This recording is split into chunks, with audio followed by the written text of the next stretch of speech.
Bienvenido nuevamente a este segundo día del primer Congreso de Humanidades, Sociedad, Región Huetar Norte de Costa Rica 2018, Identidad, Producción y Cultura. Hoy continuaremos con un ciclo de conferencias, un foro y ponencias debidamente programados. Como es costumbre, procedo a hacerles de conocimiento el protocolo en caso de emergencias y lineamientos generales del CETEC. Ante alguna eventualidad de riesgo, mantener la calma en todo momento para poder hacer abandono correcto del recinto. El auditorio cuenta con 2 salidas de seguridad, las cuales podrán observar señaladas a su derecha y a su izquierda. Las personas que se encuentran en la gradería de la derecha, favor utilizar la salida de emergencia más cercana. Al salir encontrarán el punto de reunión cruzando el pasillo cubierto. Las personas que se encuentran en las butacas de la izquierda deben salir por la puerta principal y dirigirse a la parte externa del edificio en la zona verde. Asimismo, las personas ubicadas en el escenario utilizarán las puertas de salida que se encuentran detrás del auditorio, desplazándose a la zona verde externa al edificio. Durante todo el evento se va a contar con un doctor, el doctor Jairo Alfaro, que es el médico institucional, y además en las mesas de información se va a contar con un botiquín de emergencia en caso de ser requerido.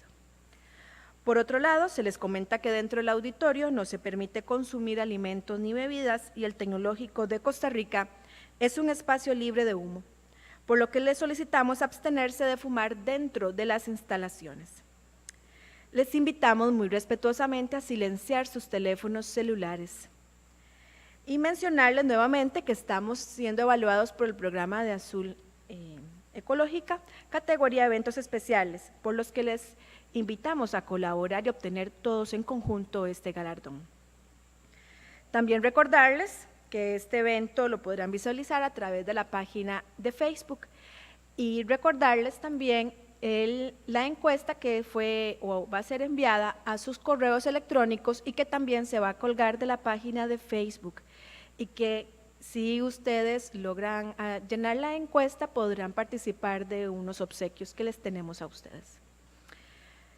Iniciaremos entonces este día con la conferencia Sistemas Territoriales de Agricultura Familiar con Motores de Desarrollo a cargo del doctor Mario Samper Kutzbach. Don Mario Samper es doctor en Sistemas de Producción para Agricultura Sostenible de la Universidad de Costa Rica y doctor en Historia Rural Latinoamericana de la Universidad de California en Berkeley.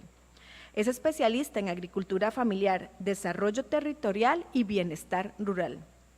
Es docente e investigador de la Universidad Nacional y funge como coordinador de la Plataforma Regional de Apoyo Técnico al Desarrollo Rural Territorial y del Programa Regional de Formación de Capacidades de la Estrategia Centroamericana de Desarrollo Rural Territorial 2010-2030.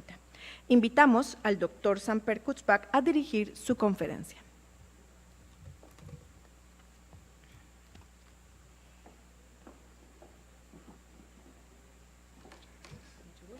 Aquí simplemente lo enciende en la parte inferior.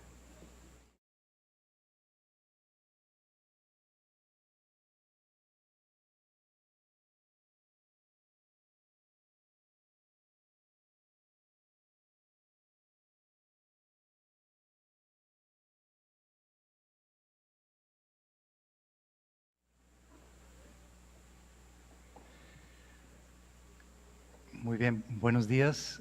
En primer lugar, no por formalidad, sino realmente quiero agradecer la oportunidad de estar aquí con ustedes, de aprender ayer con presentaciones muy diversas, muy interesantes y con algunos hilos entrecruzados muy sugerentes que tal vez al final del día podamos comentar junto con los de hoy. Antes de empezar también, muy brevemente por el tiempo, quiero felicitar a las universidades por este esfuerzo conjunto y por insertarse en una discusión de trascendencia para el desarrollo de esta región y de los territorios que la conforman. y hacerlo desde múltiples perspectivas, valorizando la humanista en este proceso. Bien, vamos a conversar sobre algo que estamos llamando sistemas territoriales de agricultura familiar. Luego vamos a explicar un poco el concepto y también a explorar cuál es la función actual o potencial de estos sistemas territoriales de agricultura familiar para el desarrollo territorial y regional. La presentación está organizada en dos partes, igual que creo que la penúltima presentación de ayer sobre producción artesanal, que me pareció realmente fascinante. Es interesante y creo que es útil discutir los conceptos que estamos manejando. Y entonces, pues por supuesto, este concepto de sistemas territoriales de agricultura familiar, que a su vez se engloba en otro concepto más amplio, que es el de las sinergias, las relaciones sinérgicas entre agricultura familiar o agriculturas familiares, mejor en plural, y desarrollo tanto territorial como regional. Y luego estos sistemas territoriales de agricultura familiar como impulsores de desarrollo de los territorios a diferentes escalas, porque podemos entender la región también como un territorio a otra escala. La segunda parte es un intento de plantearme y plantearles algunas preguntas, no afirmaciones contundentes, no resultados de una investigación a fondo, pero sí algunas reflexiones en torno a agricultura familiar y desarrollo territorial en esta región, en líneas muy generales, y en particular me pareció que podía ser de alguna utilidad, por lo menos para mí, no sé, para ustedes, revisar algo que planteamos al respecto Guy Faure de CIRAD y yo en un trabajo de hace casi 15 años, que tiene un título quizás no muy optimista, que se llamaba del porvenir comprometido de la agricultura familiar en la región Huetar Norte, después de 20 años de apertura económica y políticas públicas distintas de las de los años 60 y 70. Entonces, ahora, desde la perspectiva de los sistemas territoriales de agricultura familiar y con la óptica del presente, entonces preguntármenos sobre qué ha pasado, qué está pasando, qué podría pasar. Solo preguntarnos, no vamos a tratar de responder las preguntas. Bien, el concepto de sistemas territoriales de agricultura familiar, bueno, parte en primer lugar del reconocimiento de algo que se ha llegado a llamar agricultura familiar. Antes se hablaba más de campesinado, de pequeños productores, a veces de pequeños y medianos productores, etc. El concepto de agricultura familiar, que no tengo tiempo de entrar a desarrollar en su trayectoria desde América del Sur, Europa, y la forma en que ha sido o está siendo incorporada en las reflexiones y políticas y acciones colectivas en Centroamérica, pero en todo caso engloba la agricultura familiar un conjunto amplio, diverso, heterogéneo, espacialmente diferenciado y cambiante en el tiempo, de explotaciones basadas predominantemente en fuerza de trabajo familiar, organizadas en torno a la familia rural, en términos de los tiempos, de la organización de las actividades productivas, pero también de las demás actividades de los miembros de las familias rurales,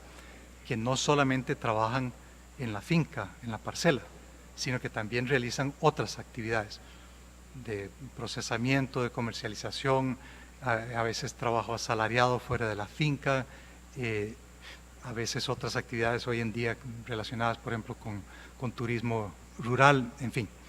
Entonces hay todo un conjunto de actividades económicas, pero no son solo económicas.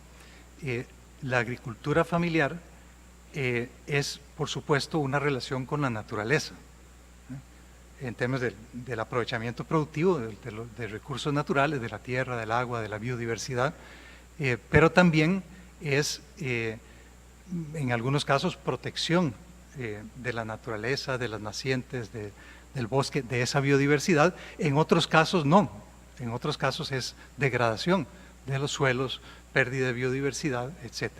Y ambas cosas suceden, y suceden no solo en las grandes piñeras, también suceden en explotaciones campesinas. Tenemos que tener eso presente, ¿no? Entonces, hay una relación sociedad-naturaleza, o distintos tipos de relación sociedad-naturaleza en la agricultura familiar. Pero la agricultura familiar es tejido social, son relaciones familiares, de parentesco, de vecindad, de colaboración, de competencia, etc. Hay todo un tejido social. De hecho, esa es tal vez la diferencia principal entre el concepto de agricultura familiar y el de pequeño productor, que además de hablar en singular y en masculino y en chiquitico, niega o desconoce o invisibiliza la naturaleza eminentemente social de la agricultura familiar, que no existe aislada, existen solo en interrelación entre múltiples familias que desarrollan actividades en sus explotaciones, en la comunidad, en el territorio, etc. Pero también tiene un aspecto cultural, identitario. Hay una identidad asociada a ser campesino.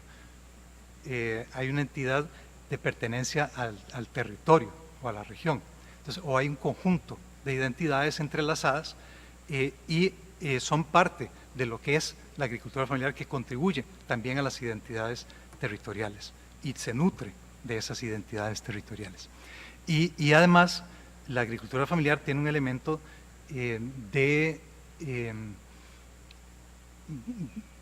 digamos, relacionado con la gobernanza, ¿no?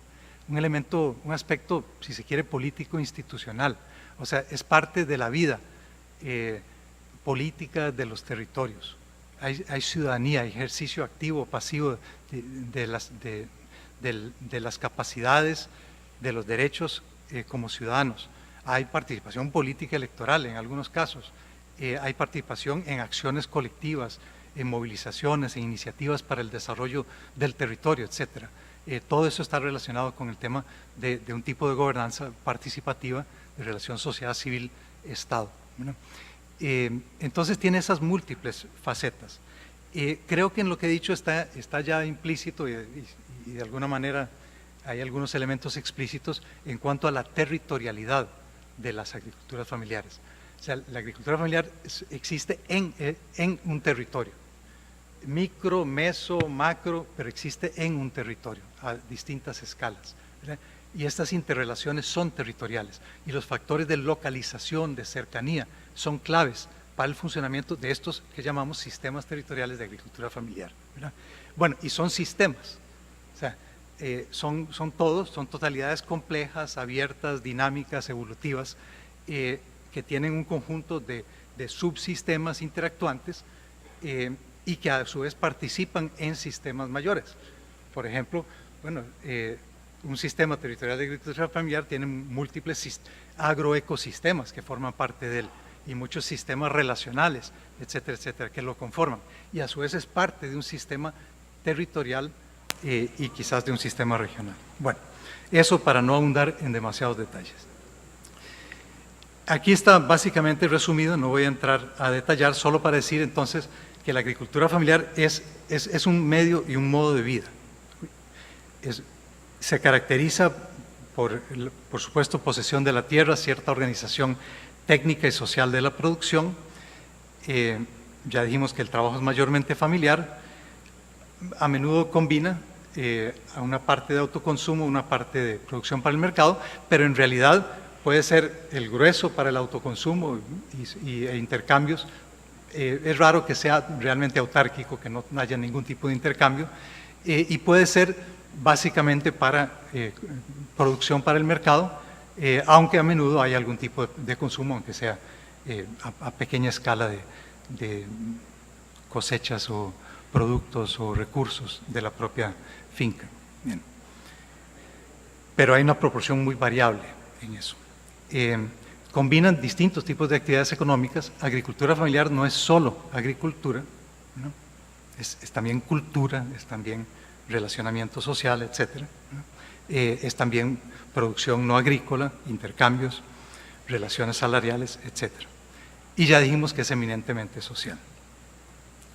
Bueno, la territorialidad de la agricultura familiar tiene que ver con la transformación de los recursos naturales de un territorio, pero a su vez la agricultura familiar es marcada por cuál es ese acervo de los recursos naturales del territorio, cuál es su condición y su evolución.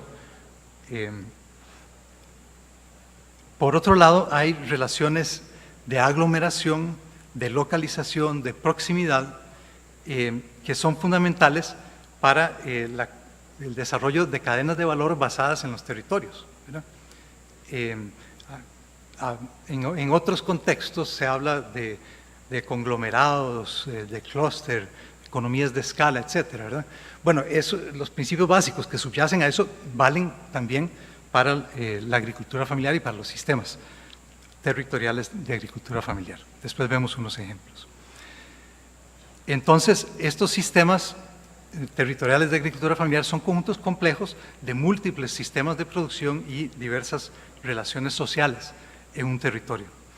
Articulan unidades productivas familiares, participan en cadenas de valor, tienen una escala territorial mayor o menor, e inciden en los paisajes y en la evolución de los paisajes. Generan externalidades, impactos, que pueden ser negativos o positivos, ¿no? Como ya lo dijimos sobre los recursos naturales, por ejemplo, pero no solamente, ¿verdad? Y también generan, además de rentas privadas, como explotaciones, como emprendimientos económicos, también generan rentas sociales, beneficios sociales. Bueno, solo para mencionar algunos ejemplos de sistemas territoriales de agricultura familiar que podrían ser pertinentes en uno u otro territorio en la Huetar Norte. Por ejemplo, lo que se ha denominado sistemas agroalimentarios localizados, los CIAL, ¿no? Que son muy diversos, pueden estar más especializados en una cosa o en otra, pero son producciones alimentarias, pueden ser parte para autoconsumo, parte para la venta, pueden participar en encadenamientos agroindustriales, etc. ¿no?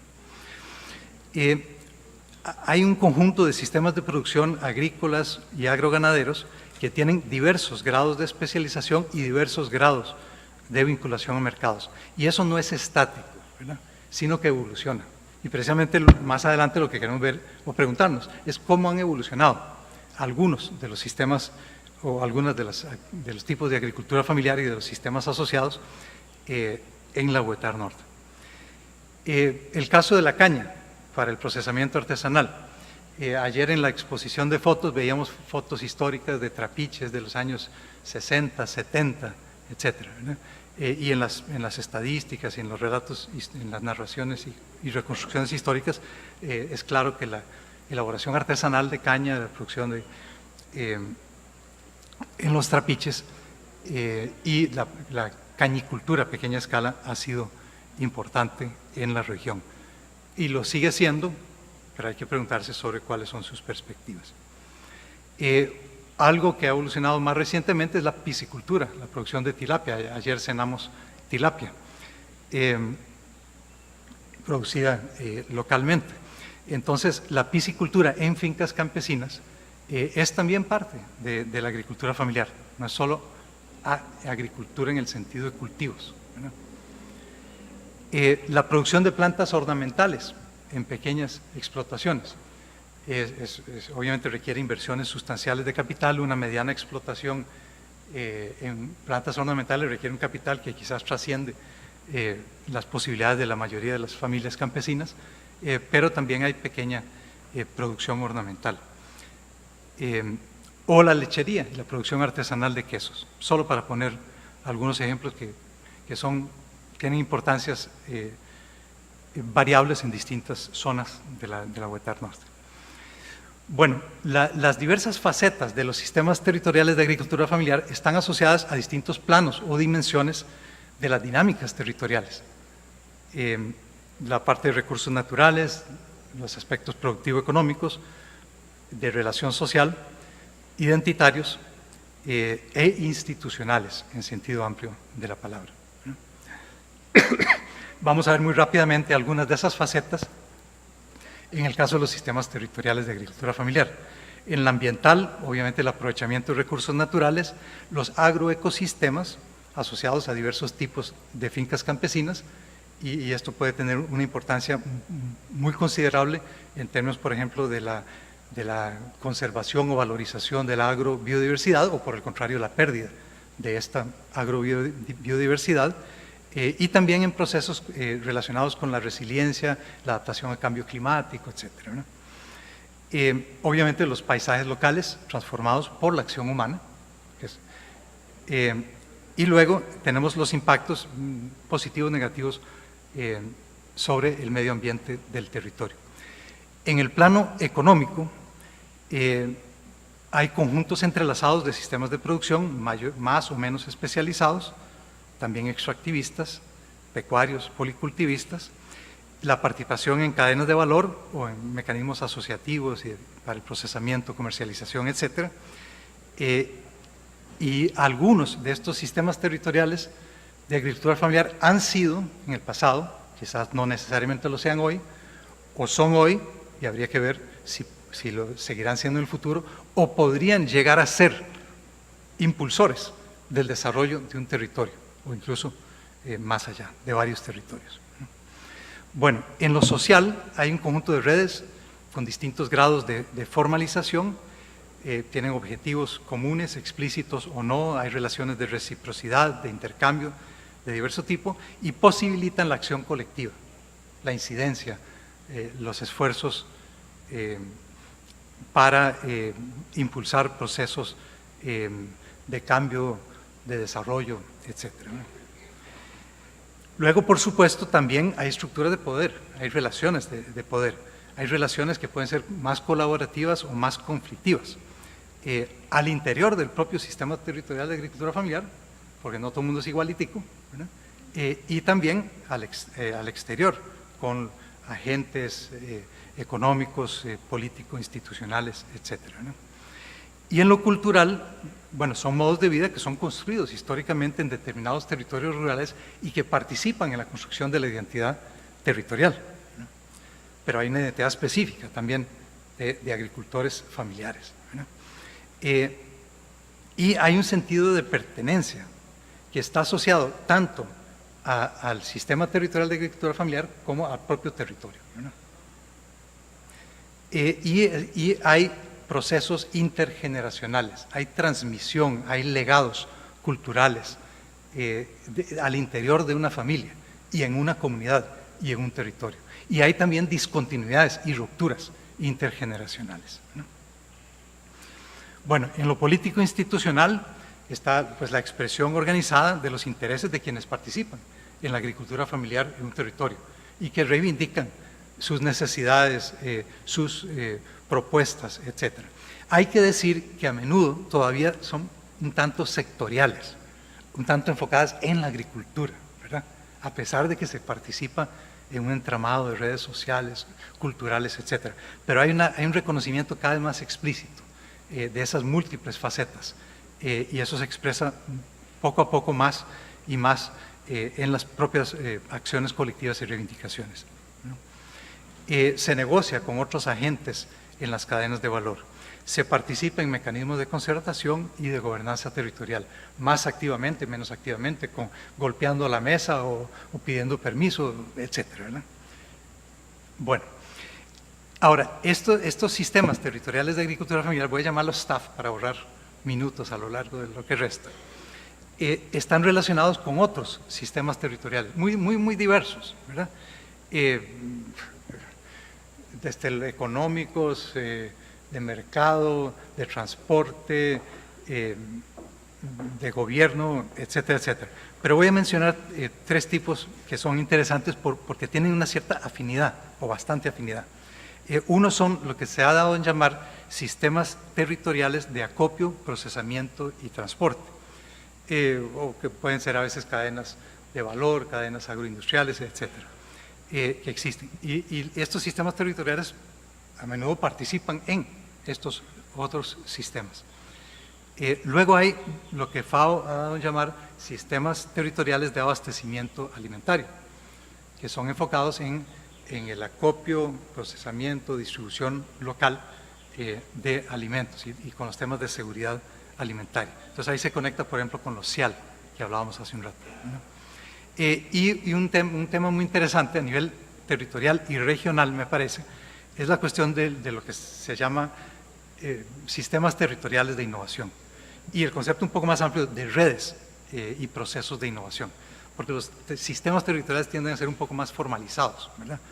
Y promovidos por determinadas institucionalidades, etcétera, ¿verdad? Y está bien, las universidades, por ejemplo, pueden jugar un papel muy positivo, en el caso de la UETAR Norte, en un sistema regional de innovación, ¿verdad? Y posiblemente en sistemas territoriales de innovación diferenciados, digamos, entre San Carlos y el norte-norte, etcétera, ¿verdad? Pero esto a su vez se conecta con las redes informales de innovación.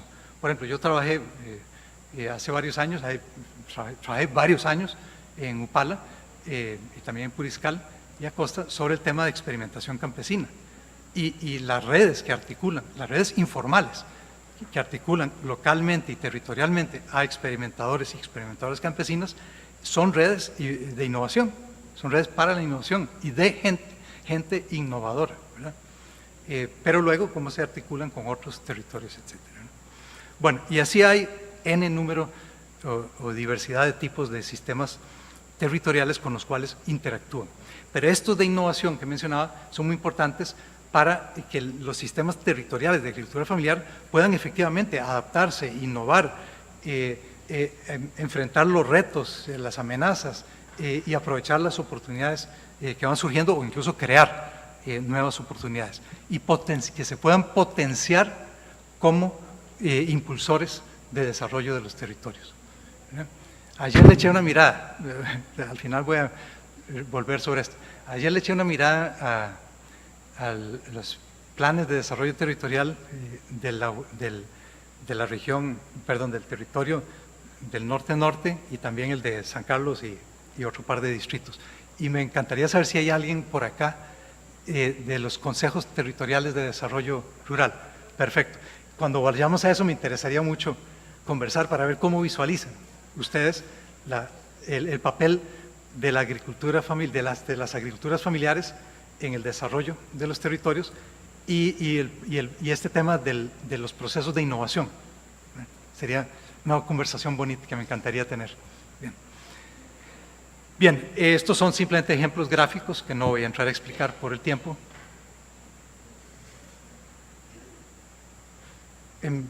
Mi reloj me decía otra cosa, pero estoy equivocado entonces. Bien. Bueno, entonces, más rápido todavía. Estos son los ejemplos de estos sistemas que mencioné. Los sistemas territoriales forman parte de sistemas mayores. Creo que lo que voy a hacer, perdón, y me acabo de dar cuenta de que ustedes no están viendo mi pantalla. Ayer le pasó eso a alguien también, como a los 15 minutos. Bueno, eso va a servir para que lleguemos a lo que podemos decir en los últimos 10 minutos.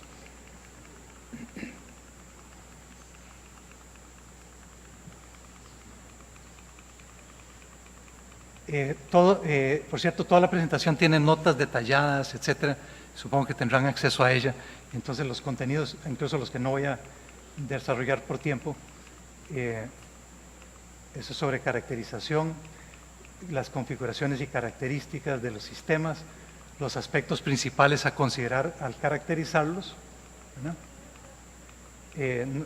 Solo estoy tratando de llegar a la parte que sí voy a explicar. Las sinergias entre agricultura familiar, desarrollo territorial son estas relaciones de doble vía que les permiten contribuir. Esto es un esquema de un colombiano, Rafael Echeverry, que hemos trabajado paralelamente y en diálogo sobre este concepto, y él explica bastante bien el tema de los factores de localización, proximidad de aglomeración, cómo contribuyen al desarrollo territorial y viceversa, ¿verdad? Y luego también presenta con bastante claridad las contribuciones de la agricultura familiar, tanto visibles como intangibles o invisibles, al desarrollo de los territorios y la cuestión de las externalidades, ¿verdad? Entonces ahí lo podrán ver, está bastante explícito. Bien, ok, y esto es para las universidades, el tema de gestión de conocimiento e interaprendizaje en cuanto al desarrollo territorial y a la agricultura familiar, ¿verdad? Bueno, su papel como motores actuales o potenciales ya lo mencionamos, ¿verdad? Bien, ahora ya vamos llegando. Ok, entonces, en la región Huetar Norte, afortunadamente ayer hubo bastantes explicaciones, sobre todo en la parte de la historia del periodo antes de la tardía colonización y conquista y la pérdida territorial de los Malecos, y luego está todo el proceso de colonización, expropiación ganadera, latifundaria, etcétera, pero paralelamente una colonización campesina en la Huetar Norte, y obviamente el proceso de las luchas por la tierra, la reforma agraria que sí hubo, los asentamientos y la evolución, en algunos casos degenerativa, de los asentamientos, ¿verdad? Y por supuesto la evolución diferenciada de San Carlos y del norte-norte, ¿verdad? En términos de indicadores, de una serie de aspectos, pero también en términos de tenencia de la tierra y otros. Bien, no hay tiempo de entrar a eso. Entonces, lo que sí tenemos es una expansión creciente de las agroindustrias en las últimas décadas, de los 80s para acá, algunas de esas agroindustrias a expensas de agricultura familiar, incluso sustituyendo a la agricultura familiar en determinados rubros de producción, pero no siempre así. Otras veces se establecen encadenamientos, agricultura de contrato, etcétera. Hay que discutir la cuestión de las relaciones, del tipo de relaciones, las disparidades en el poder de negociación, etcétera. La subordinación de la agricultura familiar, pero no necesariamente su desaparición. Y luego hay iniciativas alternativas de sectores específicos de la agricultura familiar, ¿verdad? Entonces es complejo, no es una sola opción. Esto es simplemente para mostrar los territorios que se han, en el proceso INDER, se han ido demarcando, los dos principales en esta región. En la zona norte-norte, pues esto es, ustedes lo conocen mejor que yo, estos son los usos de la tierra, en naranja pueden ver claramente la producción piñera, y luego está el detalle de las otras producciones. Esto es un ejemplo para el caso de Upala, que yo conozco bien porque trabajé allá, lo iba a comentar un poco más en detalle, pero no me va a dar tiempo. Estos son ejemplos visuales de paisajes naturales o artificializados en la región, y esto es el punto con el cual voy a cerrar.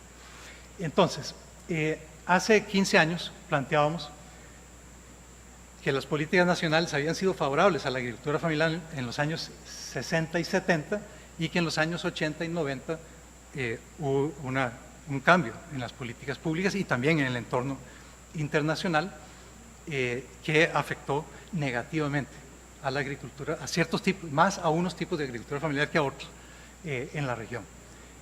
Y en ese contexto dijimos que las explotaciones familiares desarrollan estrategias diversificadas para prevenir riesgos o para aprovechar nuevas oportunidades.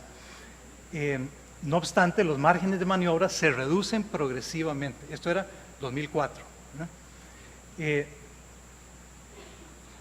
traduciéndose en un fuerte cuestionamiento del porvenir de la agricultura familiar, ¿verdad? Ahora, eso luego lo diferenciamos.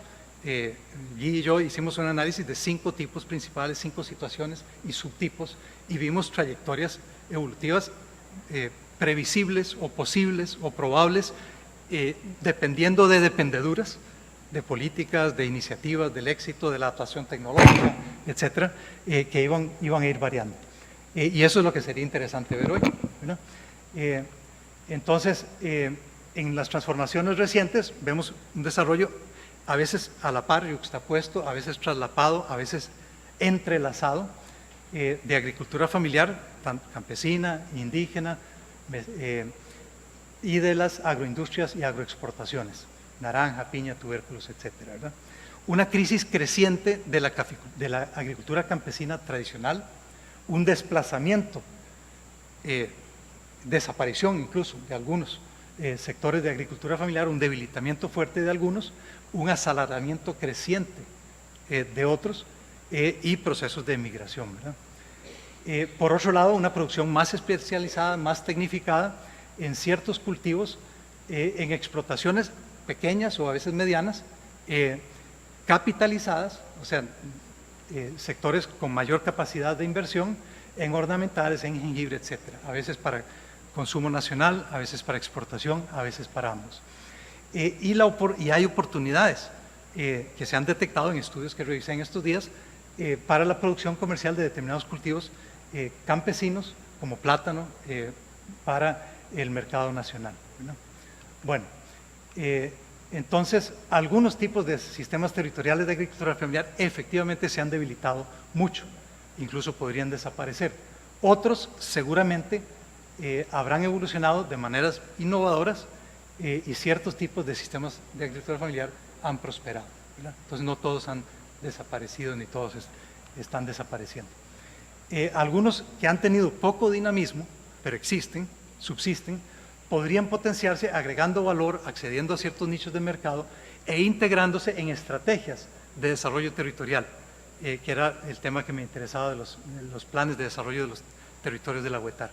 El tema de marcas territoriales, que ayer se habló de la marca cantonal, etcétera, ¿verdad? Y también hay que decir, no solo lo que había puede haber, ¿verdad? También pueden surgir nuevos tipos de agricultura familiar en la región, ¿por qué no? ¿Verdad? Parte de la inventiva, de la innovación, es visualizar, ver oportunidades y construir nuevos tipos de agricultura familiar. No es que porque un tipo desapareció no pueda generarse y desarrollarse otro tipo de agricultura familiar. ¿Cuál es el tipo de agricultura familiar que necesita la Norte-Norte o que necesita San Carlos para que sea un impulsor de desarrollo? ¿Y cómo se puede invertir en eso? Es un problema, por supuesto, de innovación, ¿verdad? Hay que tomar en cuenta los contextos externos, mercados, etcétera, y endógenos, ¿verdad? Creo que hay grandes oportunidades en términos de la valorización de la agrobiodiversidad, por ejemplo, ¿verdad? Y también el tema de los valores culturales, que ayer se comentaba. Bueno, y por supuesto hay cambios técnicos cada vez más acelerados, incorporación mayor de conocimiento, cambios en la organización social de la producción, etcétera. Y hay que ver cómo afectan, cómo participan diferentes sectores. Creo que para respetar el tiempo, lo dejo ahí, más o menos, ¿verdad? Me pasé un poquito.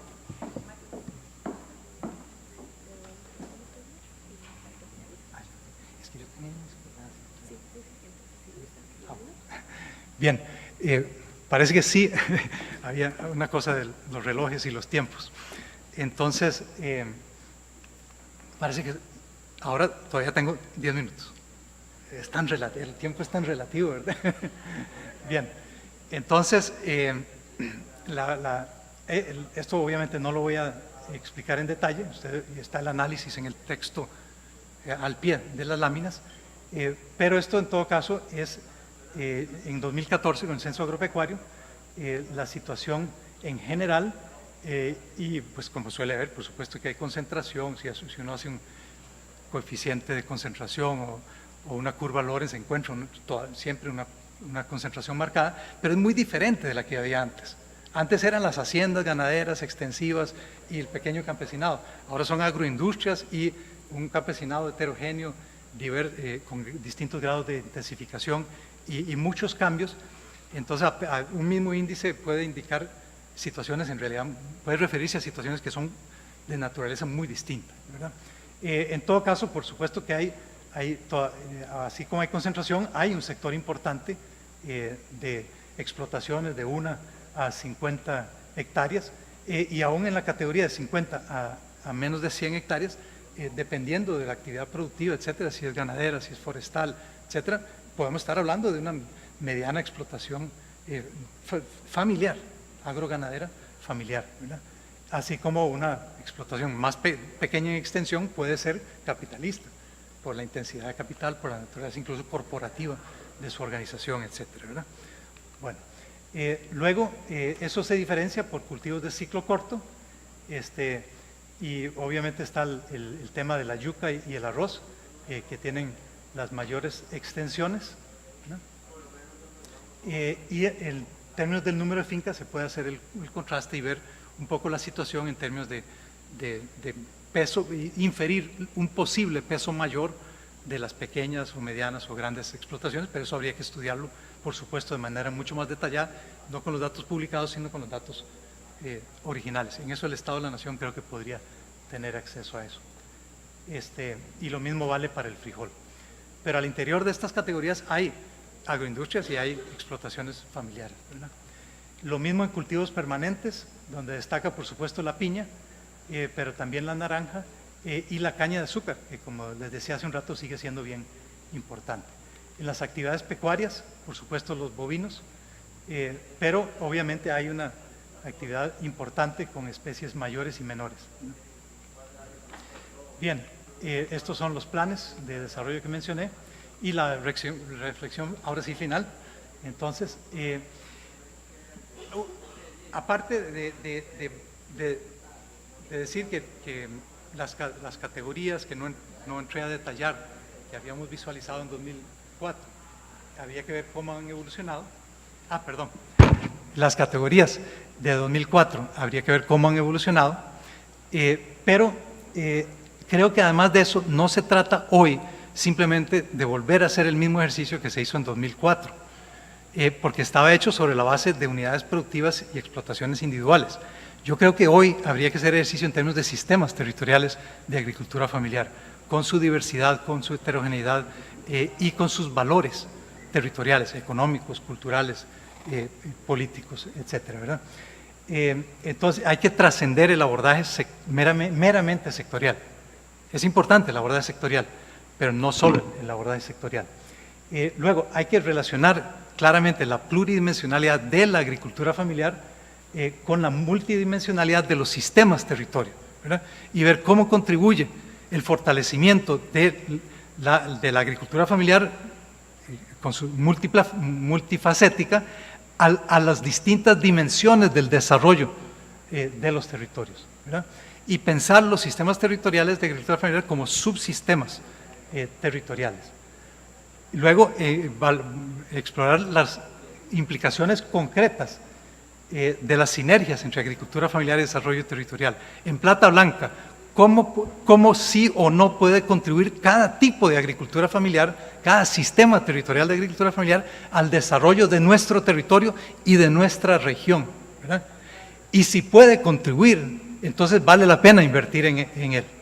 Vale la pena invertir en él. Si puede contribuir a la calidad de vida, a la conservación de la biodiversidad, o en aspectos culturales o puramente económicos. ¿Cuál es su contribución? Para ver cuál es el sentido de la inversión social, pública y también privada en este campo. Y viceversa, ¿cómo puede el desarrollo territorial y regional facilitar el fortalecimiento de ciertos tipos de agricultura familiar o de staff, ¿verdad?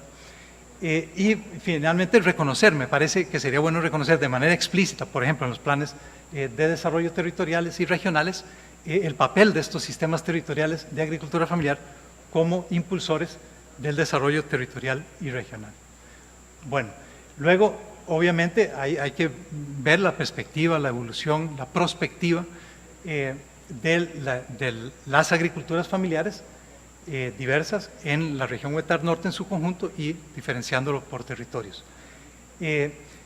Luego hay todo el tema de los sistemas territoriales de agricultura familiar, comunitarios, etcétera, como los de los Malecu, con su coevolución a lo largo del tiempo y su situación actual, que fue muy bien explicada ayer, y cómo podría valorizarse, ¿verdad? En uno de los planes de desarrollo se habla de la recuperación territorial Malecu, ¿verdad? Etcétera. Bueno, ¿qué quiere decir eso? ¿Cómo se va a hacer? ¿Verdad? Eso es bonito decirlo, pero en concreto, ¿en qué se traduce? ¿Qué habría que hacer para valorizar? Y cuáles son los factores que están incidiendo negativamente.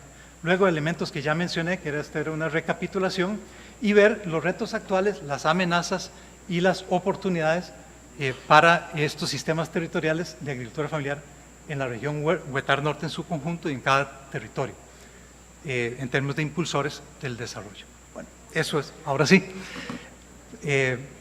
comentarios, preguntas, etcétera.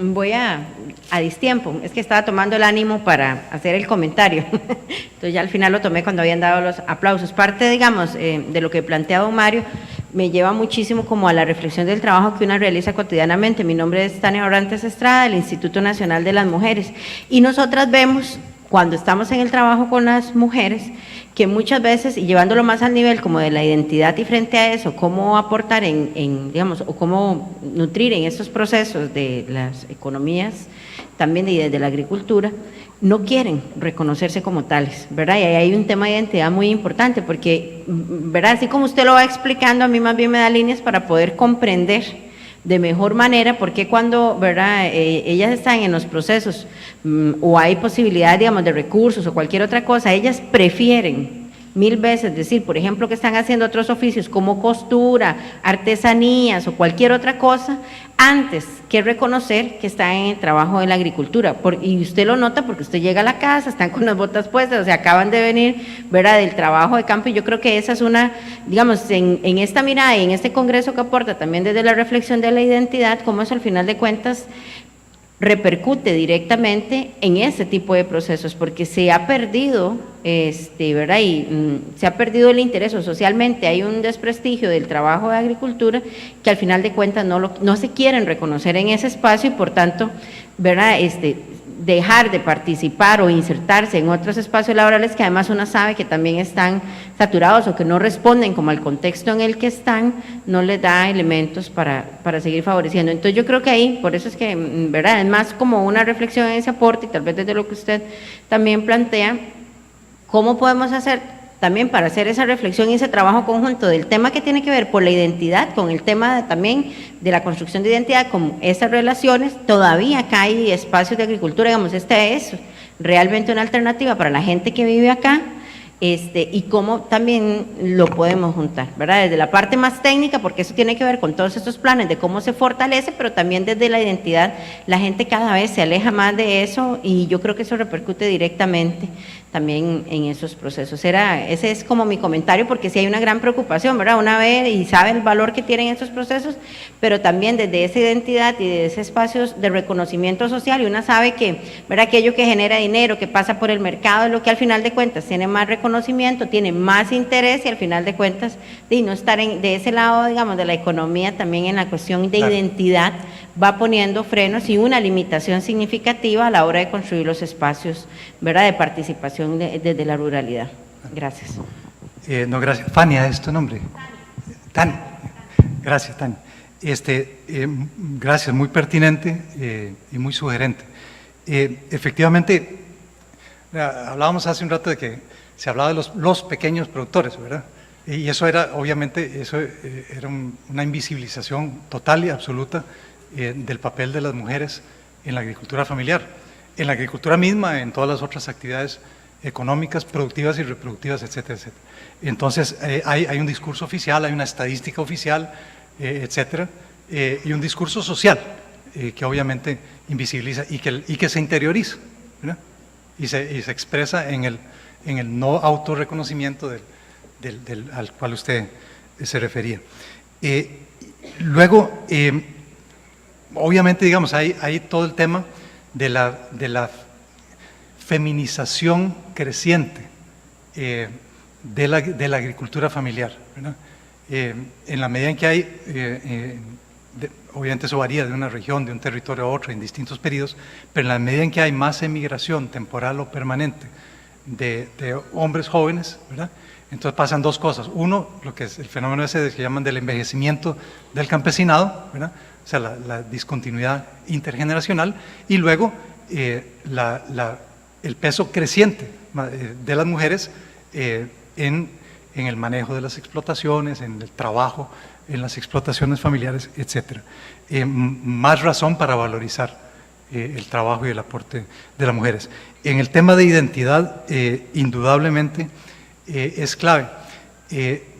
Varía mucho de una cultura a otra, de un país a otro, de una región a otra, pero en términos generales es claro que las mujeres han jugado un papel especial en el tema de la continuidad cultural, ¿verdad? En los territorios campesinos, en la agricultura familiar, en los territorios indígenas, por supuesto, ¿verdad? Sin ninguna duda. Incluso en algunos casos en la continuidad lingüística, ¿verdad? Etcétera. Entonces, y por supuesto que es un tema que hay que valorizar en términos de las estrategias de desarrollo de los territorios y para la agricultura familiar. Sí, muchas gracias por su comentario.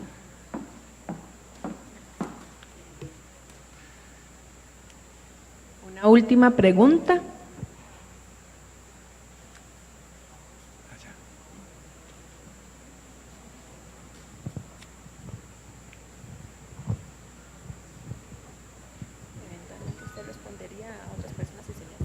Muy buenos días, don Mario.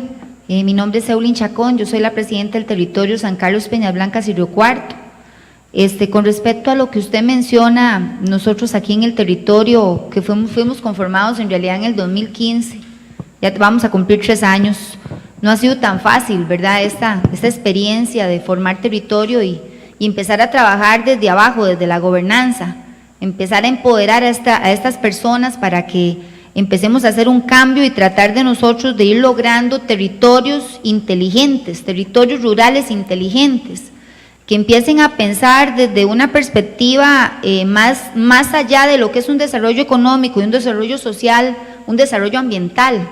En esta parte en la que usted menciona anteriormente, agricultura familiar, nosotros hemos visto en este consejo la oportunidad de poder fortalecer a esa familia, no solamente a esa mujer y a ese joven, sino a esa familia, que se vuelva otra vez a tratar de que estas personas entiendan que muchas de las cosas que nosotros aprendimos en nuestra infancia, que es parte de lo que son nuestros legados ancestrales, se vuelvan a poner en práctica en este momento. Entonces, básicamente nosotros hemos buscado volver esa mirada a los jóvenes para que ellos entiendan que tienen que volver a ser esos líderes comunales que ocupamos y que empiecen a entender que más allá de irse de sus comunidades, ojalá más bien se queden en sus comunidades. Esa proyección, digamos, a futuro que tenemos de un territorio en donde nosotros podamos atraer esa innovación de la que usted hablaba anteriormente, a través de un centro de valor agregado, por ejemplo, que tenemos como proyecto en esta zona, a través de un corredor agrologístico, pero que se vea desde una perspectiva de bienestar común, de poder empezar a hablar sobre ese bienestar que tiene que tener esa población desde una gobernanza que ellos mismos tienen que ir entendiendo. No ha sido como tan sencillo poder lograr eso, pero vamos caminando, somos un territorio muy nuevo, en realidad, y hemos aprendido mucho, ¿verdad?, en este transcurso, y estamos buscando que todas estas personas entiendan que esto se puede lograr únicamente uniéndonos para poderlo realizar, ¿verdad? Y somos un territorio grande, estamos hablando de 3.852 kilómetros cuadrados con una población de 184.108 habitantes, o sea, quiere decir que no es tan sencillo, ¿verdad?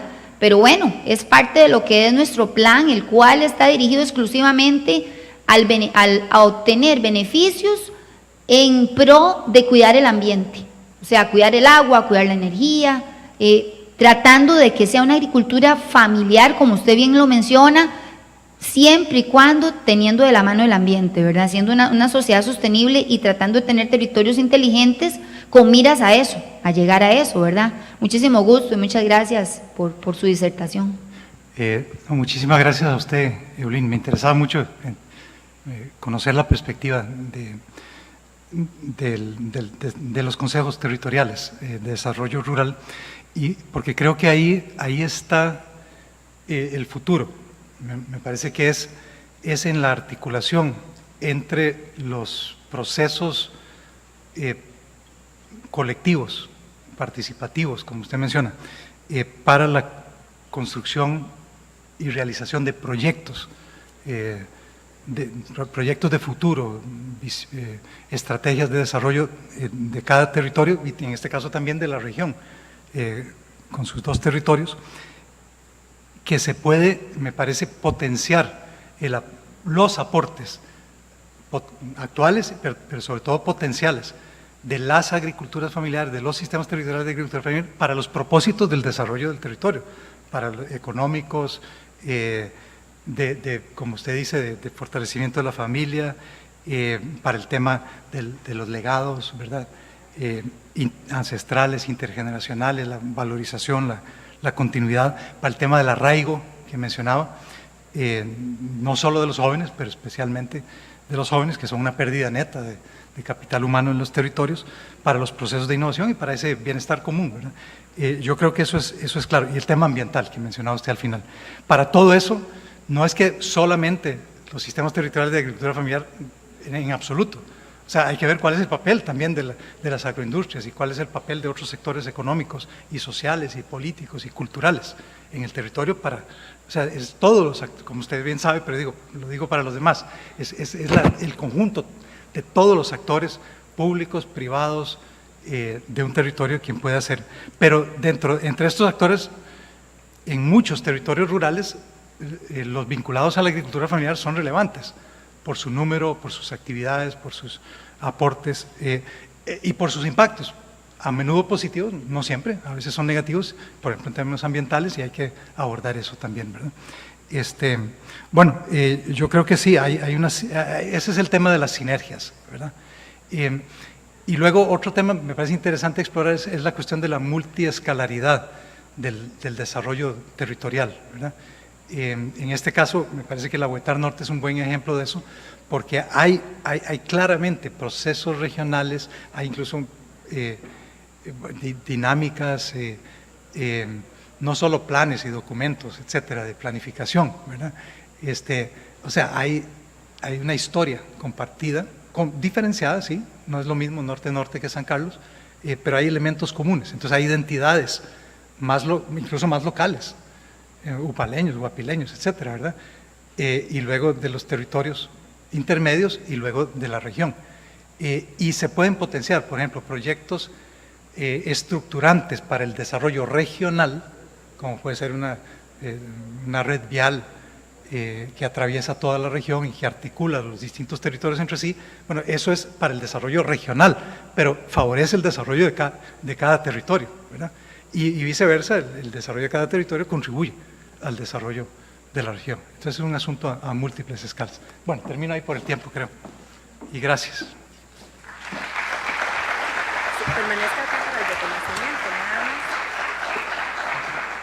Agradecemos a don Mario Samper y por parte de la comisión vamos a hacer entrega de un reconocimiento.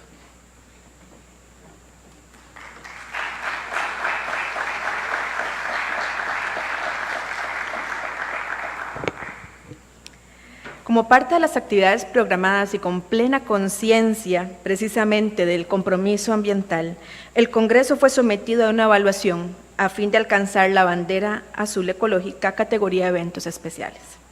Los resultados de dicha evaluación están a cargo de doña Flora Acuña Cubero y don Alberto Carranza González del programa de bandera azul ecológica y del licenciado Rodolfo González Zúñiga, miembro de la Comisión Central del Congreso.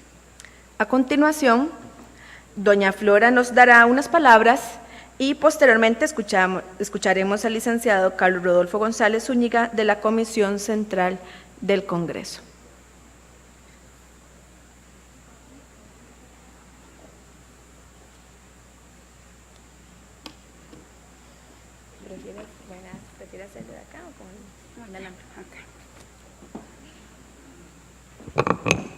Buenos días.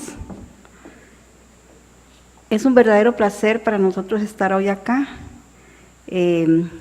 Este proyecto de bandera azul ecológica en el evento tiene ya casi mes y medio de estarse trabajando, reuniones, llamadas, capacitaciones, y ya el día de ayer nos hicimos presente para hacer la evaluación final del evento en el programa Bandera Azul Ecológica. ¿Sí conocen el programa? Sí, ¿lo han oído nombrar?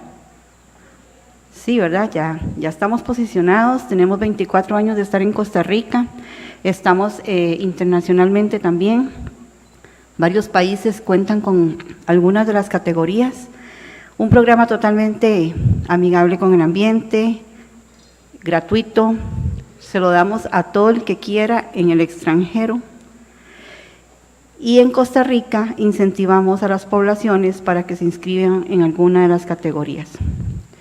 Contamos con una página www.banderaazulecológica.org para que nos puedan visitar y puedan darse cuenta de qué trata cada una.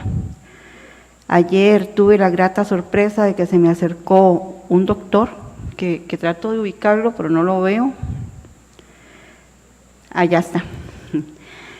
Muy interesado en el programa, principalmente en la categoría salud comunitaria, que es súper importante a nivel nacional, con todo este tema que tenemos ahora de hepatitis y de lucha contra el dengue y las poblaciones que tenemos, la entrada de migrantes y todo eso, es súper importante esta categoría.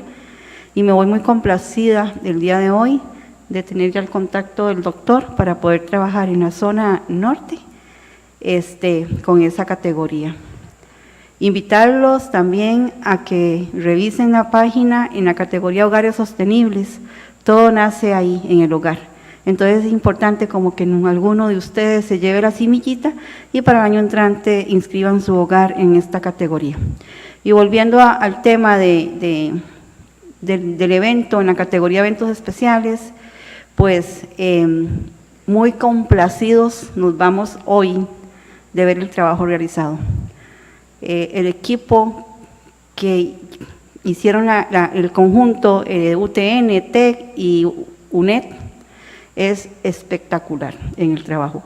Y ustedes como participantes del evento también se pusieron una florcita en el ojal, cumpliendo con lo que se les ha venido pidiendo.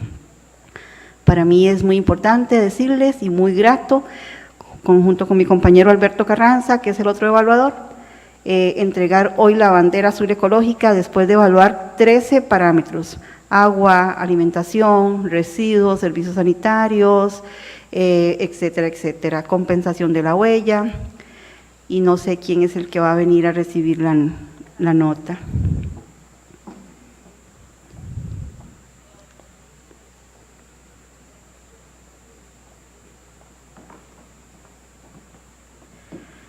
Para el programa Bandera Azul Ecológica es un honor entregar esta bandera el día de hoy. La nota se gana con un 90%. Se entrega a mitad de evento, pero seguimos evaluando, nos van a seguir viendo hasta que finalice el evento. Nos es grato informarles que el evento se galardona con Bandera Azul Ecológica, el programa más grande a nivel ambiental en Costa Rica, con nota 100. Muchas felicidades.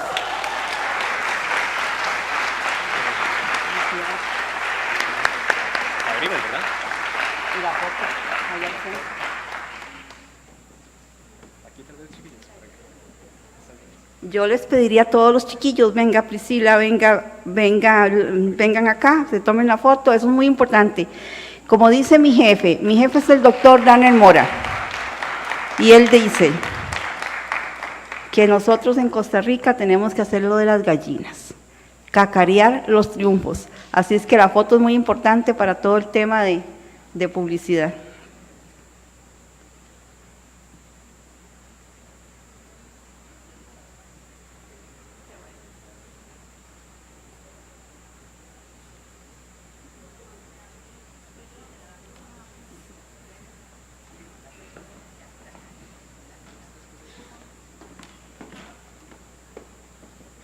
Muy buenos días. Para mí y para Francela y Elena, perdón, es un gusto recibir el galardón de Bandera Azul, categoría evento especial. Este galardón refleja el compromiso de la organización con el tema ambiental.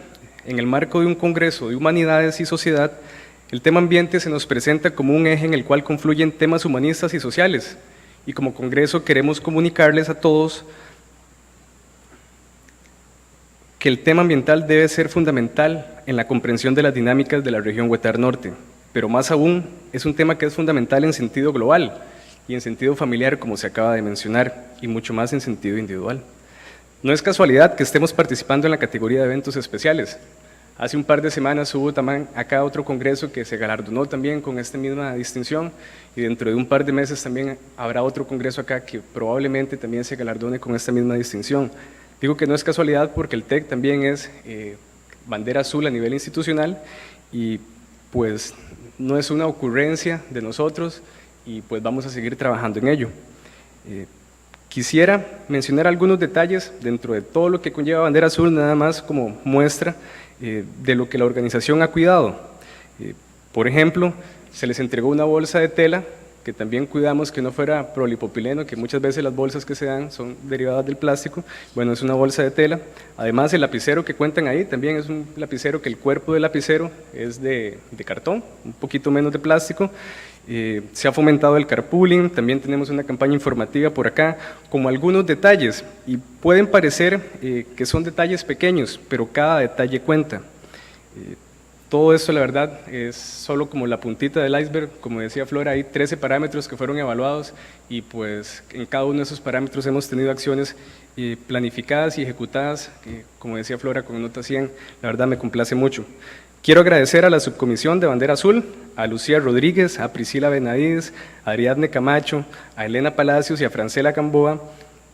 Muchas gracias por todo el compromiso y la enorme responsabilidad que han demostrado.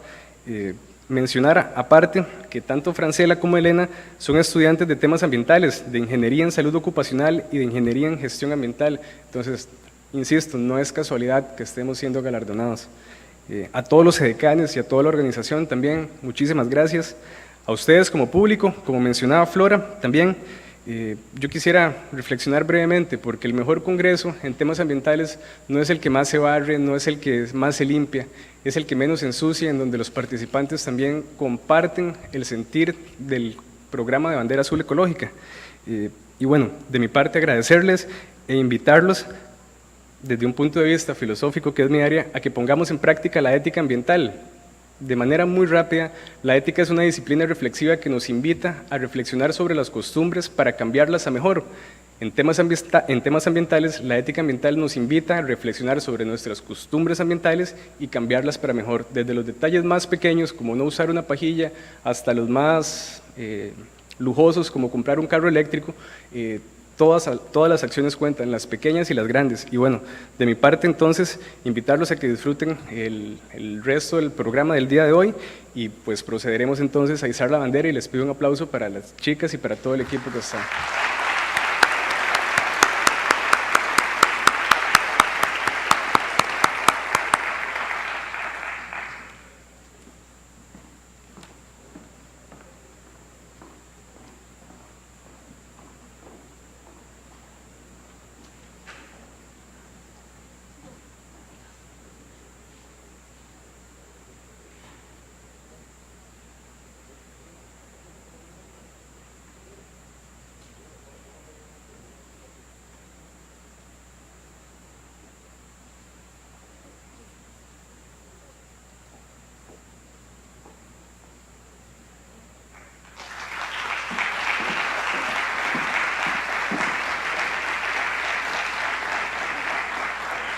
Como agradecimiento y también muestra de nuestro compromiso, vamos a hacer la entrega de un reconocimiento a doña Flora como parte del programa de Bandera Azul.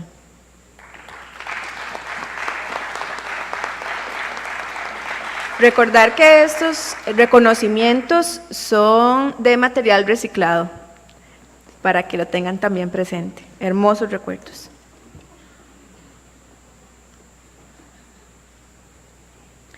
Seguimos con una demostración artística del grupo folclórico Flor de Caña, grupo que inicia sus primeros montajes escénicos con el máster Max Soto y la colaboración de la bailarina Jazmín Méndez. Desde el 2004, Flor de Caña se ha dado la tarea de rescatar las danzas, los valores y las tradiciones que representan a Costa Rica. Desde el año 2006, la agrupación es dirigida a nivel organizacional y artístico por el máster Oscar Chanes hasta la actualidad. A partir del año 2016, el grupo se volvió a formar por la iniciativa de muchos estudiantes que querían un grupo folclórico, con el apoyo del máster Oscar Chanes. Actualmente, el grupo está conformado por 23 estudiantes de las diversas carreras de esta sede. Este nuevo grupo ha realizado ya varias presentaciones a nivel institucional y se han presentado en diferentes lugares de Costa Rica, además de apoyar a bailarines externos al grupo con talleres de danza folclórica. Mediante la danza rescatan la Costa Rica de antaño, proyectando las costumbres, tradiciones y alegrías de los costarricenses. Por favor, con un gran aplauso, recibamos al grupo folclórico Flor de Caña.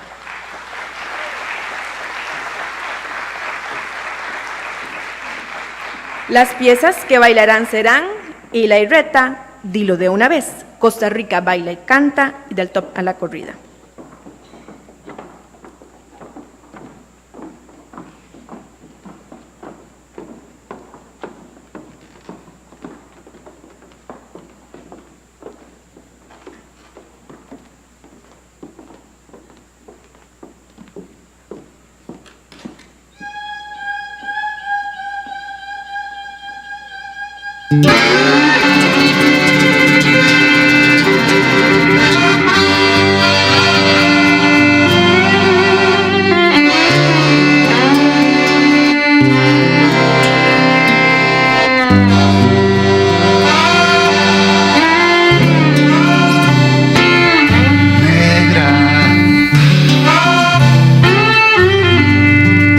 Comenzar la retaíla solo es hacer una copla.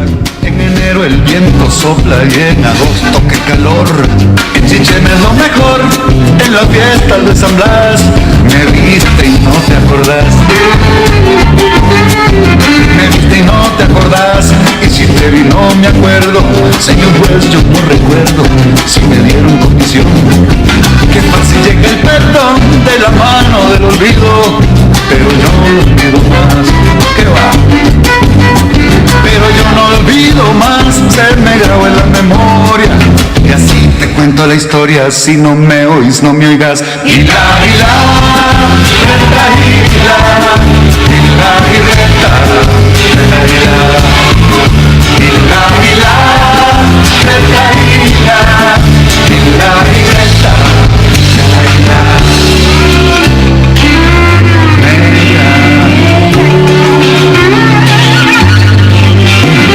¿A dónde van a morir las esperanzas de un viejo? Mirándonos al espejo se nos va la juventud.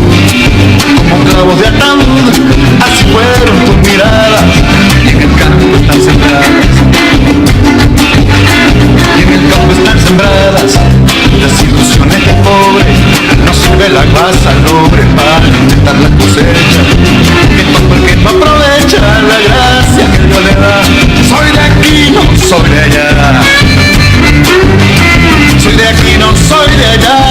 Por eso te pido, hermano, que me dé el sol mi collano por toda la eternidad.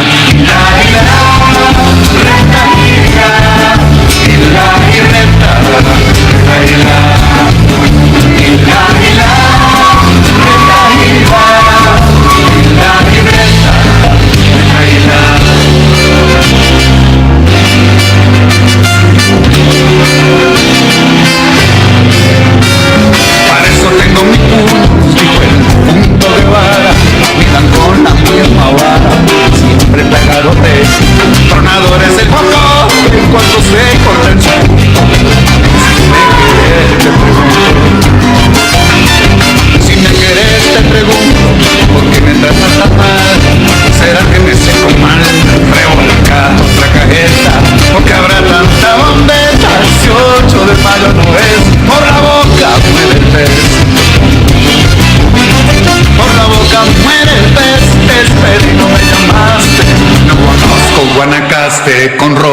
hablos en inglés. Hila, hila, reta, hila, hila, reta, hila, hila, hila, hila, reta, hila, hila, reta.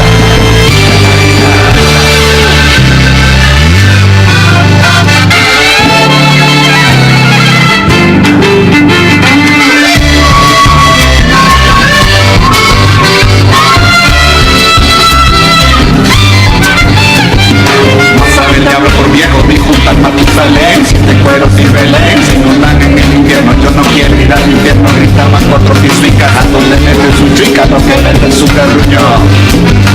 Aquel que olvida su historia no merece compasión, el del cielo es el perdón y de abajo es el castigo, los verdaderos amigos se conocen caminando por ratos y andando, se llega a Joaquín Miquel.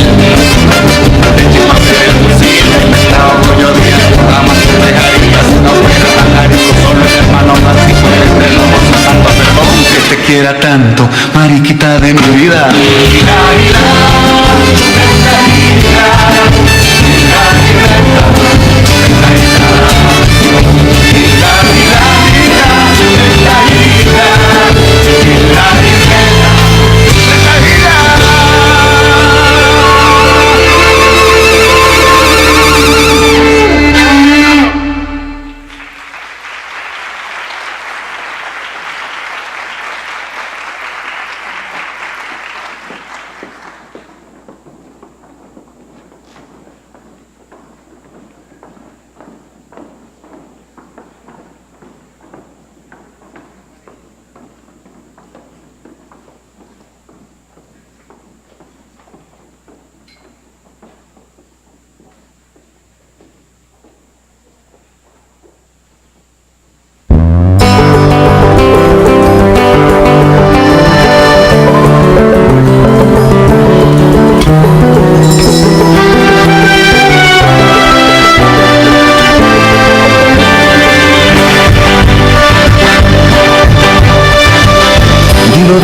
Que ya entre tu mente y este humo de café, ¿qué es lo que te está costando tanto traducir?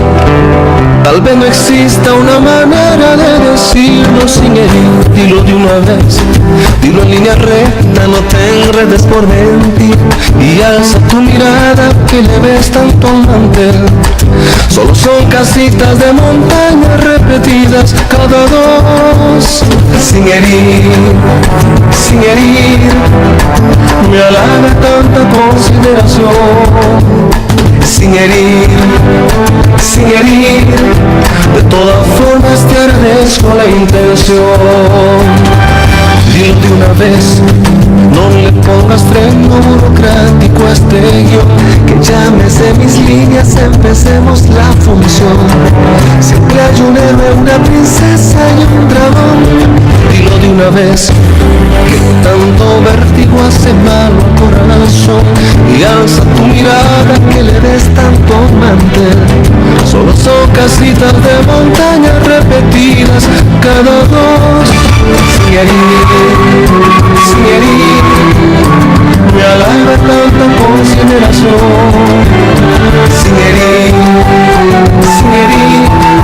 de todas formas te agradezco la intención.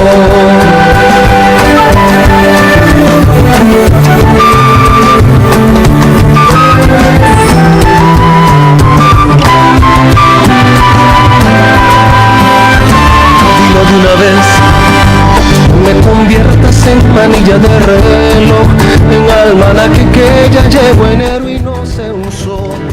No me consueles con pagar la cuenta a medias, por favor, dilo de una vez, que tanto vértigo hace malo al corazón. Y alza tu mirada que le ves tanto a un mantel. Solo son casitas de montaña repetidas cada dos. Sin herir, me halaga tanta consideración. Sin herir, de todas formas te agradezco la intención. Sin herir, me halaga tanta consideración. Sin herir, de todas formas te agradezco la intención.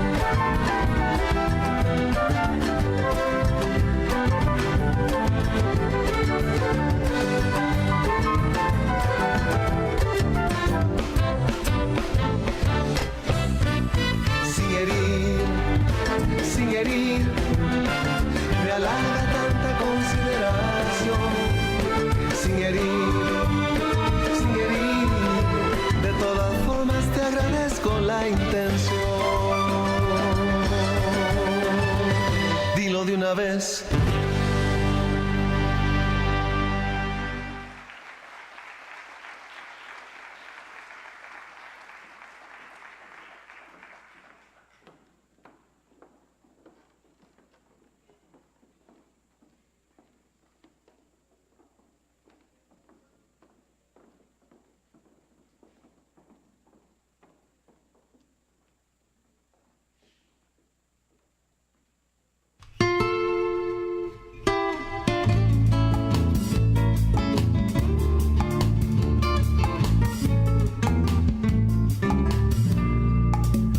Ranchitos abiertos bailan y se ven reír 4 chiquitas inditas de Telire y de Bribri, mientras la gente de Cañas, de Nandayura y Bolsón se preparan una fiesta con el vino de Coyol. En la zona de Los Santos, Río Conejo y San Gabriel hay tamalitos calientes y arracache pa' comer. Por el lado de Tucurrique se pone bueno el fiestón cuando están los pejibayes con jarrete en el hoyón. Costa Rica baila y canta con alegría y pasión y con unos buenos gritos que salen del corazón. Costa Rica baila y canta de la playa a la montaña. Costa Rica baila y canta de la playa a la montaña.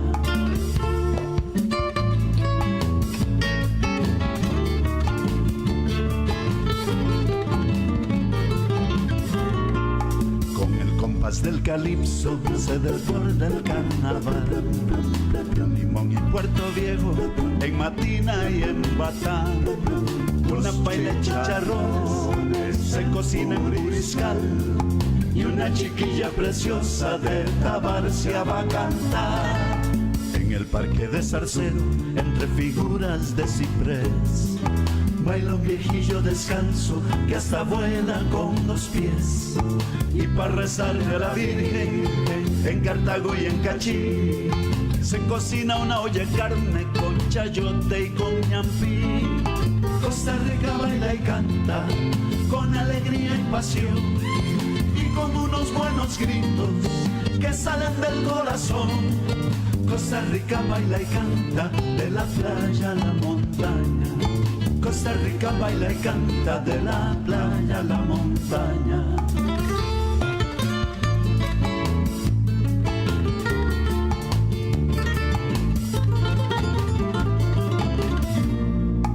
Por la llanura que eleva imponente al arenal suena el himno de San Carlos, melodía tradicional.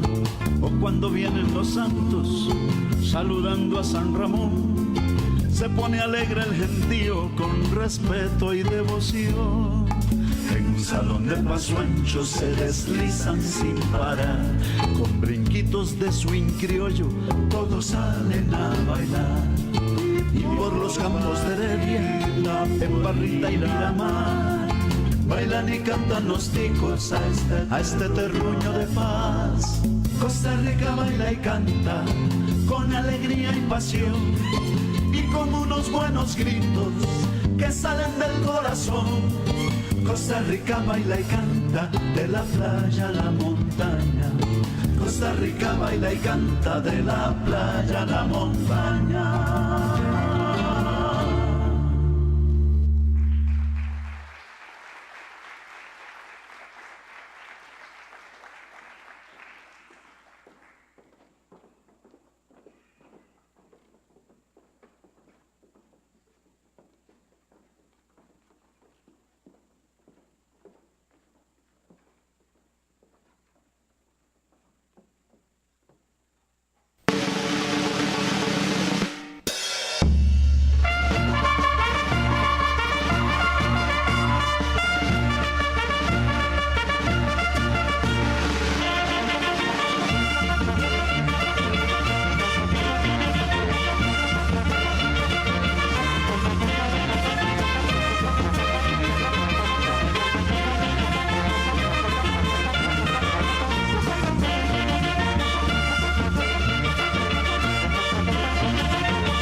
Muchísimas gracias a este grupo folclórico. Mencionarles que es otra vez de las carreras de la sede, tanto de agronomía, de producción industrial, ¿verdad?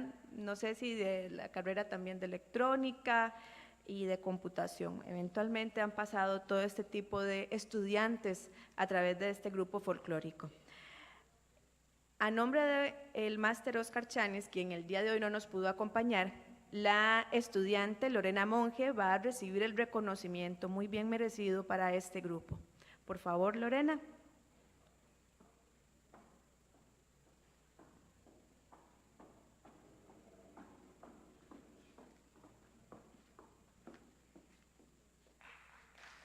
Muchas gracias, chicos.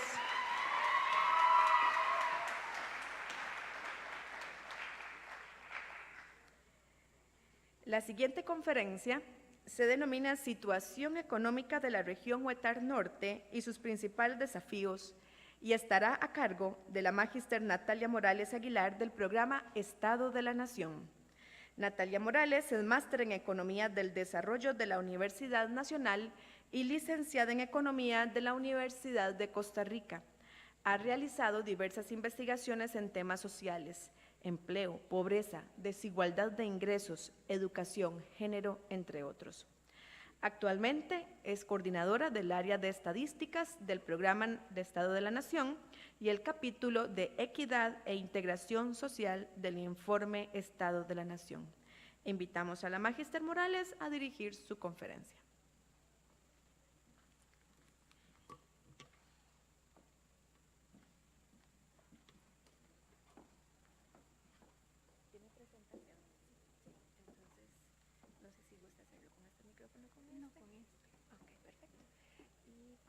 Vas pasando acá, tienes que apuntar hacia el frente.